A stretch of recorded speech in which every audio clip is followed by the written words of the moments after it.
ஆஹா! கர்ணா அம்மா இவங்க தானா? அப்படின்னா கிருபாகரனும், திவாகரனும் கர்ணாவுக்கு என்ன முறை வேணும்? கர்ணாவோட அம்மா யாருன்னு கண்டுபிடிக்கிறதுக்காக இந்து பெரிய முயற்சி எடுத்து வீடு வீடாக போய் விசாரிச்சு கர்ணாவுக்கு பெரிய சர்ப்ரைஸ் ஒன்று கொண்டு வர்றாங்க. இந்துவுடைய அம்மாவுக்கு திதி கொடுத்துட்டு இருக்கும்போது கர்ணா அவங்க அம்மாவுக்கு அவரால் திதி கொடுக்க முடியலேன்னு வருத்தம் நின்றுட்டுருக்காரு. அப்போ இந்து ஒரு ஃபோட்டோவை கொண்டு வர்றாங்க கிஃப்ட் ரேப் பண்ணி. கர்ணா கிட்ட அதை கொடுத்துட்டு சொல்கிறாங்க, நீ அனாதை கிடையாது அப்படின்னு. கர்ணா அப்படியே பார்க்குறாரு, உன் அம்மா யாருன்னு தெரிஞ்சிடுச்சு அப்படிங்கிறாங்க. கர்ணா அந்த ரேப்பரை பிரித்து பார்க்குறாரு. அவங்க அம்மாவை பார்க்கும்போது அவருக்கு கண்ணெல்லாம் தண்ணி. அம்மா அப்படின்னு கேட்குறாரு இந்து கிட்ட. தலையாட்டுறாங்க. பாண்டிக்கிட்ட அவங்க அம்மா ஃபோட்டோவை காமிச்சு சந்தோஷப்படுறாரு. அம்மாடா அப்படின்னு. ஏம்மா என்னை விட்டு போயிட்ட அப்படின்னு ஃபோட்டோவை கட்டிட்டு அழுறாரு. அவரும் உடனே திதி கொடுக்கறதுக்காக உட்காந்துடுறாரு.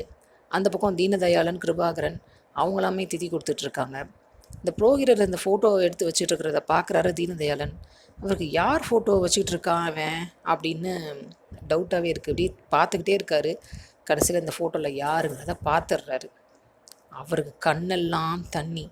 இந்த ஃபோட்டோ எப்படி கருணா கையில் கிடச்சிச்சு அப்படின்னு நினைக்கிறாரு. இந்த ஃபோட்டோவை பார்த்தா கிருபாவும் திவாகரனும் இவனை போட்டு தள்ளிடுவாங்களே அப்படின்னு நினைக்கிறாரு மனசுக்குள்ளேயே. கர்ணா தீனதயாளனுக்கு மகனா பேரனா? கமெண்ட் பண்ணுங்கள். சீரியல் அப்டேட்ஸ்க்கு எங்கள் சேனலை சப்ஸ்கிரைப் பண்ணுங்கள். மீண்டும் அடுத்த அப்டேட்டில் சந்திப்போம்.